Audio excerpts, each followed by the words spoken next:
So we're going to coax these apart, but I'm going to try and leave a little bit of a root ball because these guys are exposed a little bit and I don't want them just drying out.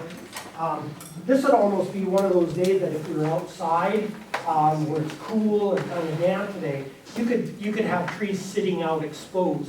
But inside, you know, where the air is, you know, it's conditioned a little bit, it's a little drier inside. If we left this exposed, they would dry out.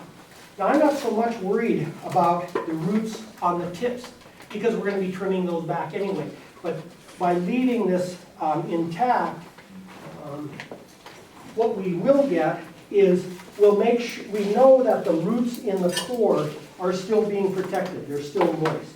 So again, we can set this aside. So what I want you to do is go ahead and separate those two and try and keep a soil ball about like that. And what I'm going to do is we're going to look at this guy. Now, this is probably number 3 tree. So let's start shortening. Now here, I'm going to be more willing to save a little bit of a lower branch because theoretically, this is a younger tree.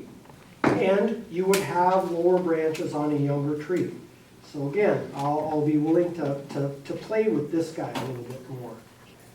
That's a little heavy, but I think we need a back branch right there.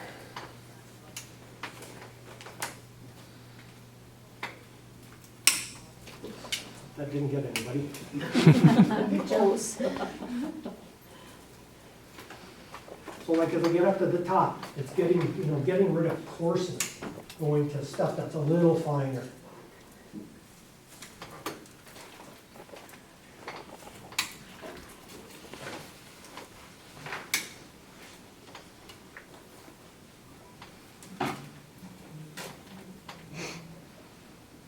you're still going for the same concept to get rid of the verticals?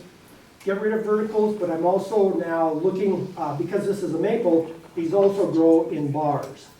So I'm trying to go through and get rid of some of the bars. What makes my decision on which bars I pick? In order to decide of this, what I did is I noticed I had right below this, I had one coming out in the exact spot. So that became redundant. Over here, I didn't have one coming out in this arc until much lower. So it made this more of a valuable branch to fill that middle space. So again, a lot of it is proportion, but it's also some positioning.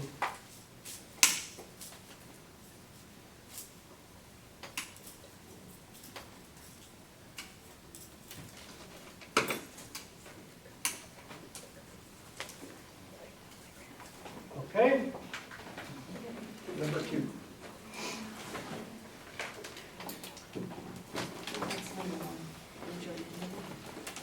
Yeah.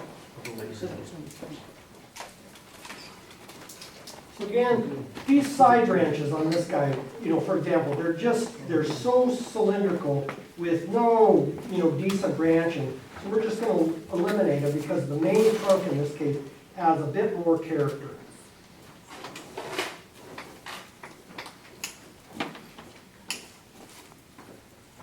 Not afraid of creating space. Now there's probably, because of the way some of these branches work, we're going to have a little bit of an awkwardness, but again, I'm not worried about it because I know this guy is going to bud out like crazy, but by starting out like this, we're at least going to be able to get these guys together. So again, this kind of looks a little bit more butchered, but that's kind of where the branching was that's available to us.